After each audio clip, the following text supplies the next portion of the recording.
देखिए, सही बात तो यह है कि पप्पू यादव जी कांग्रेस से चाहते थे, लेकिन बहरहाल कांग्रेस को वो सीट नहीं मिल पाई, किसके कारण वहाँ राजद को चली गई वो सीट।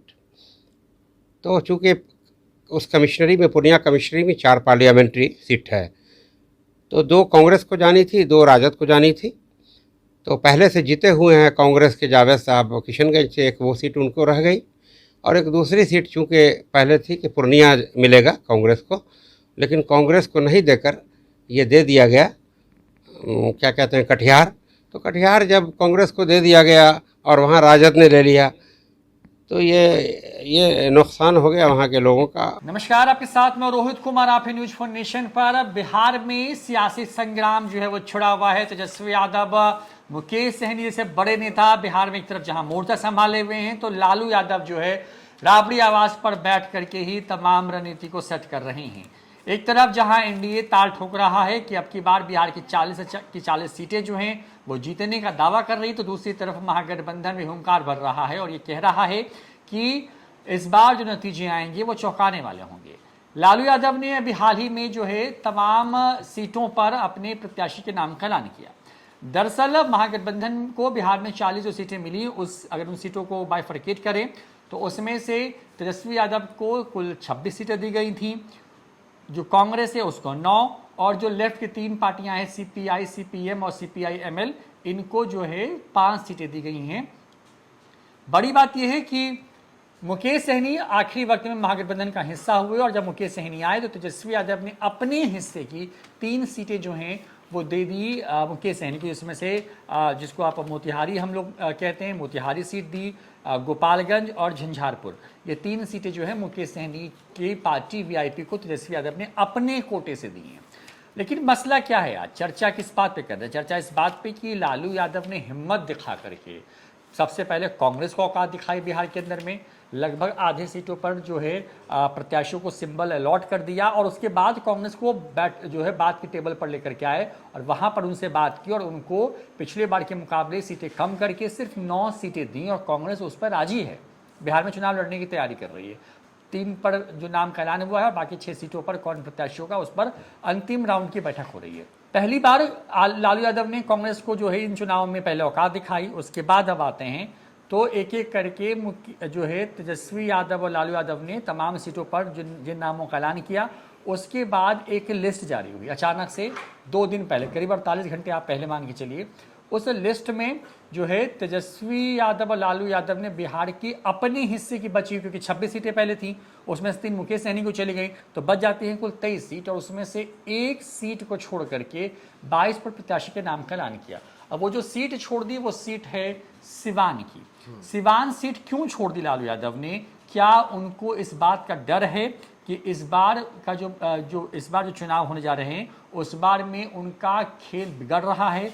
पप्पू यादव ने जो खेल खेला उसकी वजह से यादवों ने साथ छोड़ना शुरू कर दिया कई एक बड़े हिस्से पे, तो दूसरी तरफ जो मुस्लिम वोटर है वो भी खुश नहीं है। अब खुश क्यों नहीं है, इस पर विस्तार से थोड़ा बताते हैं। अभी हाल ही में राज्यसभा के चुनाव हुए, अशफाक करीम कटिहार के इलाके से आते हैं, कटिहार मेडिकल कॉलेज के मालिक हैं, उनको उनके हिस्से की सीट को काट करके संजय यादव जो तेजस्वी यादव के पीए हैं उनको मौका दिया गया, मनोज झा को रिपीट किया गया। ठीक है, उसके बाद एक मैसेज दिया गया उसको कंपनसेट करने के लिए अब्दुल बारी सिद्दीकी, जो कि इस बार के चुनावी मैदान में जो है वो मधुबनी सीट से चुनाव लड़ सकते थे पार्टी की तरफ से, उनको एडजस्ट कर दिया एमएलसी बना करके। यानी कि एक तरीके से कहें कि जो लोकसभा का प्रत्याशी था उसको एमएलसी बना करके उसके पर कतर दिए, या एक तरीके से कहें कि उसको एकोमोडेट करने की कोशिश की। पिछले बार आरजेडी जितने सीटों पर चुनाव लड़ी थी उसमें से कुल 5 जो है मुस्लिम उम्मीदवार बनाए गए थे, और इस बार आरजेडी ने जो 22 लोगों की सूची जारी की है उसमें से सिर्फ 2 मुस्लिम चेहरों को मौका दिया गया है, और दोनों बोरो प्लेयर्स हैं। तो अररिया और मधुबनी 2 सीटों पर मुस्लिम उम्मीदवार है, और इन दोनों सीटों पर उनको मौका दिया गया है जो पार्टी में हाल ही के वक्त में आप कह सकते हैं क्या है, एक विधानसभा चुनाव के बाद जब AIMIM टूटी बिहार के अंदर, और दूसरा अभी हाल ही में जब जदयू छोड़ करके आए अली अशरफ फातिमी, उनको मौका दिया गया मधुबनी सीट से। इसी पे बात करते हैं विस्तार से। देवांशु हमारे साथ मौजूद हैं और क्योंकि सिवान पर इनकी लगातार जो है आपने इनकी कई रिपोर्ट्स देखी हैं, कई चर्चा डिबेट हम कर चुके हैं। सिवान लिस्ट में क्यों नहीं है देवांशु? मतलब अगर ये हम समझें तो लालू यादव ने बड़ी हिम्मत करके 22, कांग्रेस अभी सोच ही रही है, मुकेश सहनी सोच रहे हैं, लालू यादव ने पूरी लिस्ट रख दी सामने में, लेकिन सिवान को गायब कर दिया उसमें से। देखिए सिवान को गायब कर दिया, टिकट ऑन होल्ड जो है वो लालू यादव ने जो कर दिया। देखिए वहाँ से अवध बिहारी चौधरी जो है 6 टर्म विधायक जो है वो रह चुके हैं, आरजेडी के पुराने नेता हैं, 70 साल की उनकी उम्र है, वो प्रचार भी कर रहे थे। इस बीच परसों ये आई खबर कि 9 तारीख को देर रात आरजेडी की तरफ से जो है वो लिस्ट जारी कर दिया जाता है। उस दिन भी अवध बिहारी चौधरी जो है वो प्रचार कर रहे थे, कल भी उन्होंने प्रचार किया, हालांकि अभी तक टिकट ऑन होल्ड है। और आज की तारीख में जब 11 अप्रैल है, आज की तारीख हम ये वीडियो बना रहे हैं, और तब भी सिवान में अवध बिहारी चौधरी, जो हमारे पास जानकारी सिवान से आ रही है, अवध बिहारी चौधरी कड़कड़ाती धूप में प्रचार जो है अपने लिए सिवान में कर रहे हैं। और उनके साथ सिर्फ वो खुद उनके पार्टी के लोग नहीं हैं, बिहार पार्टी के जिला अध्यक्ष भी मौजूद हैं, आरजेडी के जो सिवान के जिला अध्यक्ष हैं वो भी मौजूद हैं। तो जो कॉम्बिनेशन हेलीकॉप्टर पर मुकेश सहनी और तेजस्वी के बीच में दिख रहा है, वो वही जो है गठजोड़ जो है वो ग्राउंड और ग्राउंड पर आरजेडी के नेता और बीजेपी पार्टी के नेता जो है में दिख रहा है। सिवान में इसलिए भी दिख रहा होगा क्योंकि सहनी वोटर जो है 1,75,000 के आसपास है। तो अवध बिहारी चौधरी है ना, ये अपने आप में सवाल है कि जब लिस्ट जारी कर दिया गया आरजेडी की तरफ से, एक सीट छोड़ दिया गया, वो है सीट सिवान, तो अवध बिहारी चौधरी का नाम ही नहीं है उसमें, तो फिर अवध बिहारी चौधरी जो है वो प्रचार क्यों कर रहे हैं? नहीं करना चाहिए था उनको, कोई डाउट होना चाहिए था उनको, तो अभी मतलब कि पटना के दौड़ लगाना चाहिए था, लालू से मिलना चाहिए था, लेकिन नहीं, वो बिल्कुल टेंशन फ्री हो गए हैं और प्रचार में पूरी ताकत झोंक रहे हैं। क्योंकि अगले पार्टी जो है ना वो प्रचार कर रहा है, तो आप पीछे कैसे रहिएगा? आपको भी उसी रफ्तार से प्रचार करना पड़ेगा। हिना साहब जो हैं वो लगातार कई महीनों से प्रचार कर रही हैं, और विजय लक्ष्मी जो कि जेडीयू के उम्मीदवार हैं वो भी प्रचार कर रही हैं। तो ये प्रचार का वक्त है तो प्रचार करेंगे, लेकिन सवाल तो यही है ना कि अवध बिहारी चौधरी क्यों अब भी प्रचार कर रहे हैं? जबकि उनका नाम नहीं है, नाम नहीं है। क्या लालू प्रसाद यादव ने ऑफ द बीट या फोन पे कहा है प्रचार करिए? ये सब एक डाइवर्जन है दिखाने के लिए आप ही हमारे उम्मीदवार हैं। तो ये किस तरह का डाइवर्जन है, इस वीडियो में हम यही बताएंगे आपको।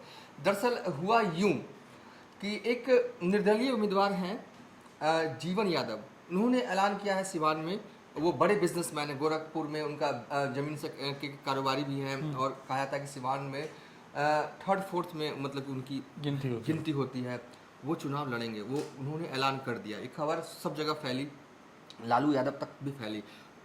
जीवन यादव अभी पता है कहाँ हैं? वो सिवान के रहने वाले हैं, ज़्यादातर वक्त वो या तो सिवान में होते हैं या गोरखपुर में होते हैं, लेकिन अभी वो पटना में है। पटना में क्यों है? जो हमारे सोर्सेस बता रहे हैं कि लालू यादव ने उन्हें बुलाया है जीवन यादव को मिलने के लिए। क्यों बुलाया है? क्या उन्हें टिकट देंगे सिवान से? तो हमारे सोर्सेस ये भी बता रहे हैं कि नहीं, उन्हें सिवान का टिकट नहीं दिया जाना है। कल तक ये थी ठीक है लालू ने बुलाया है तो कोई बात होगी, इसलिए हम आप राहुल रोहित कल भी हमने एक टिकट बनाया था, इसका स्लग लाइन दिया था, वीडियो बनाया था, इसका स्लग लाइन दिया था कि सिवान के बड़े बिजनेसमैन की वजह से टिकट ऑन होल्ड हुआ। क्या खबर थी? क्योंकि लालू ने बुलाया है सिवान से पटना वो पहुंच भी चुके हैं, अब लालू यादव से मुलाकात भी हो रही होगी। तो टिकट उनको देना नहीं है लालू यादव को सिवान का, बुलाया इसलिए गया है मनाने के लिए, समझाने के लिए।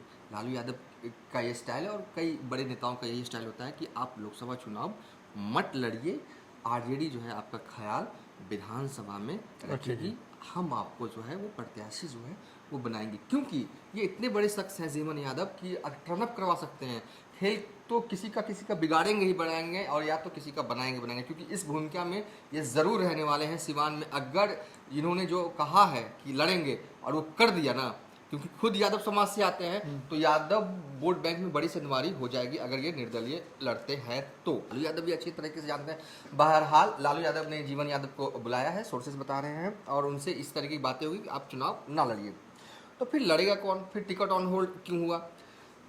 तो मेरे सोर्सेज बता रहे हैं, देखिए अभी सेकेंड फेज़ में जो है वो सीमांचल वाले इलाके में जो है वो चुनाव होना है।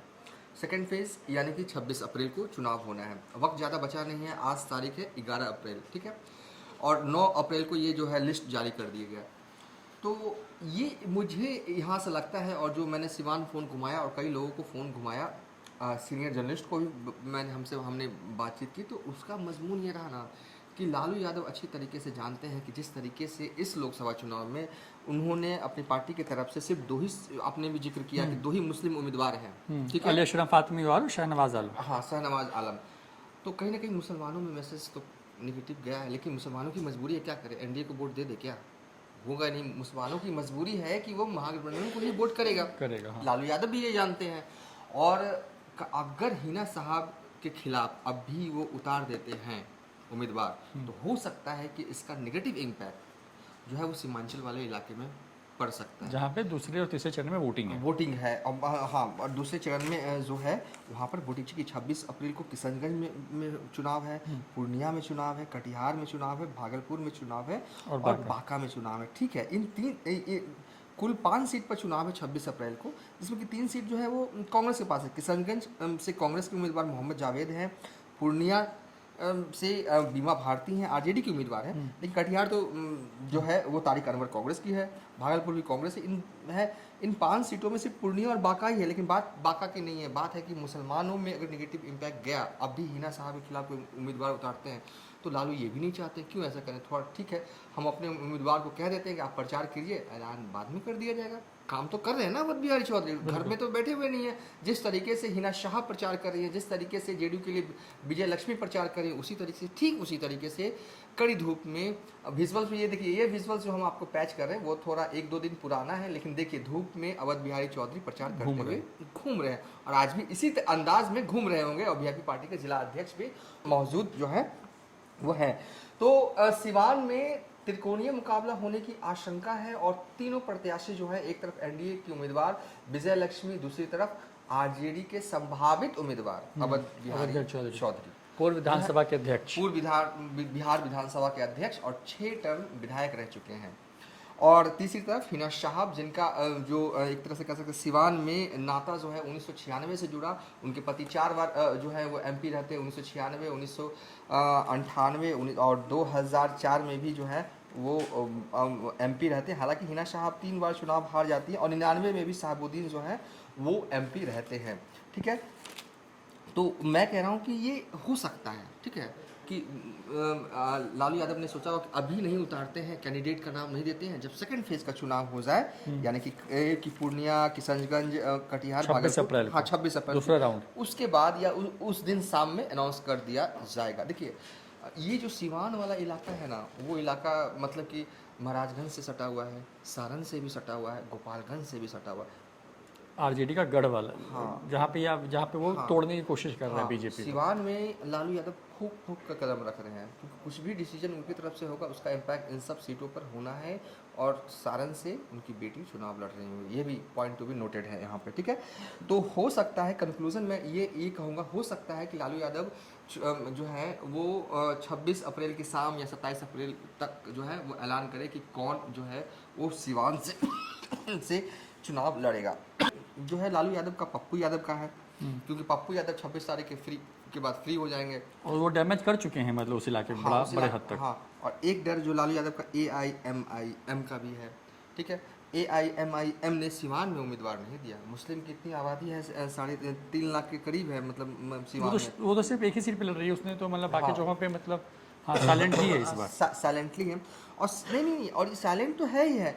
AIM ने कहा है कि हम हमारा सपोर्ट है हिना साहब को, तो मतलब कि मुस्लिम लॉबी जो है ना हिना साहब के लिए लामबंद होने का प्रयास कर रही है। अगर इस वक्त अगर उतार देते हैं तो ये लामबंदी जो है और तेज हो जाएगी। लालू यादव इससे भी बचना चाहते हैं, ठीक है। ये सब रीज़न जो है हो सकता है। और दूसरे तो कुल मिलाकर अगर मैं कहूँ ना कि सिवान में अगर मेरे हिसाब से आप पूछिए, मेरे हिसाब से नहीं, मैंने जो वहाँ फ़ोन घुमाया है, बुद्धिजीवी वर्गों से बात की है, वहाँ के पत्रकारों से बात की है, और जो चर्चा सिवान के कहें कि में है, वो चर्चा यही है कि लालू यादव ने इस बार जो अवध बिहारी चौधरी को ही बनाएंगे, लेकिन टाइमिंग का ख्याल रखा गया कि अनाउंस अभी नहीं किया गया है, बाद में किया जाएगा जब सीमांचल वाले इलाकों में चुनाव हो जाएगा। क्योंकि अगर अभी कर देते हैं तो कहीं ना कहीं हिना साहब के खिलाफ, मुस्लिम उम्मीदवार के खिलाफ एक उम्मीदवार देने का जो है ना, वो एक इम्पैक्ट जो हो सकता है, कहीं निगेटिव इम्पैक्ट सीमांचल में ना पड़ जाए। और पूर्णिया में खासकर, पूर्णिया सीट लालू यादव को गंवाना नहीं है, किसी भी हाल में नहीं गंवाना,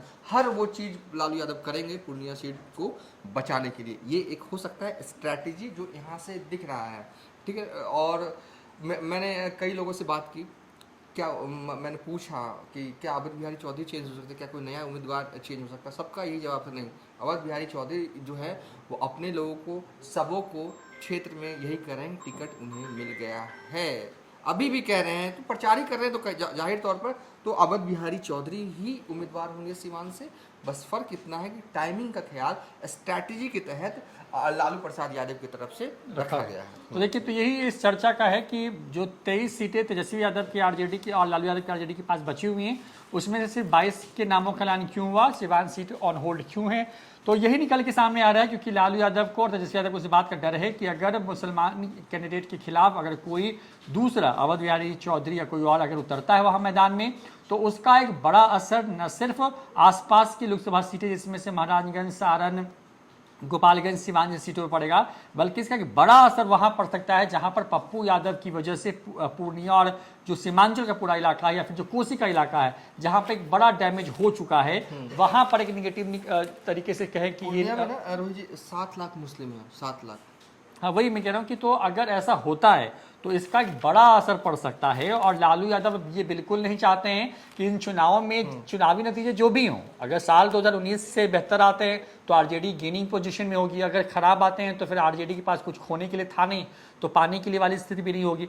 लेकिन असली बात यह है कि लालू यादव जिस तिलिस्म के सहारे सत्ता में रहे हैं या लगातार जिताते रहे हैं या उनकी इमेज रही है सोशल इंजीनियरिंग के हिसाब से MY को लेकर जैसे चलते रहे हैं, तो वो MY दरक ना जाए, इसी वजह से उसको दरकने से रोकने के लिए आप कह सकते हैं कि टेक्निकली जो दरार उसमें दिख रही है उसको सीमेंट से भरने की कोशिश कर रहे हैं। और वो सीमेंट यही है कि अभी फिलहाल जब तक कि इन दूसरे चरण में जो सीटें आ रही हैं और जो खासकर सीमांचल की सीटें हैं वहां पर जब तक वोटिंग ना हो जाए तब तक सिवान में कुछ मत करो। और अगर ऐसा होता है तो अंदर खाने से जो दरार है वो बड़ी खाई में बदल सकती है। और यही लालू यादव, तेजस्वी यादव नहीं चाहते हैं। शायद यही वजह है कि देखिए, चुनाव प्रचार तेज हो रहा है, पहले चरण के लिए लगातार तेजस्वी यादव, मुकेश सहनी जो है लगातार हुंकार भर रहे हैं, नहीं जा रहे हैं सीमांचल के हिस्से में, क्योंकि वहां जाएंगे तो जवाब देना पड़ सकता है। वहां जाएंगे तो वहां पर पप्पू यादव के साथ जो हुआ उसका जवाब वहां के लोग पूछ सकते हैं। इसलिए फिलहाल जो है धीरे धीरे करके वो एक तरीके से कि माहौल बना रहे हैं, लोगों के जहन से उतर जाएं, इस कोशिश में, इस फिराक में है। और सिवान को लेकर के तो यही कोशिश है उनकी कि हिना शहाब है जो वो मैसेज ना उनकी तरफ से निकल जाए कि लालू यादव ने एक तरीके से धोखा दिया है, तो तमाम जो मुस्लिम है वो एकजुट हो जाएं। और अगर ऐसा होता है तो कांग्रेस अपनी सारी सीटें लूज कर जाएगी। उसी फेज में आरजेडी चुनाव लड़ रही है सीमांचल के हिस्से से, वहां पर बड़ा नुकसान होगा। और उसके बाद असली खेल उसके बाद होगा जब एक मुस्लिम बड़ा चेहरा यानी हिना शहाब जैसा बड़ा चेहरा जिसको AIMIM का जो है बैक सपोर्ट है, और पप्पू यादव जैसा जो हाल के दिनों में अचानक से बहुत तेजी से एक यादव चेहरे के तौर पर निकल के इमर्ज हुआ है, वो दोनों अगर मिल जाते हैं और उस इलाके में जो जैसा देवांशु भी बता रहे थे कि सिवान, गोपालगंज, सारण वाले पूरे इलाके में अगर घूम जाए तो खटिया खड़ी हो सकती है। इसलिए डर रहे हैं। तो फिलहाल इस डिबेट में इतना ही। देखते हैं न्यूज़ फॉर नेशन। नमस्कार।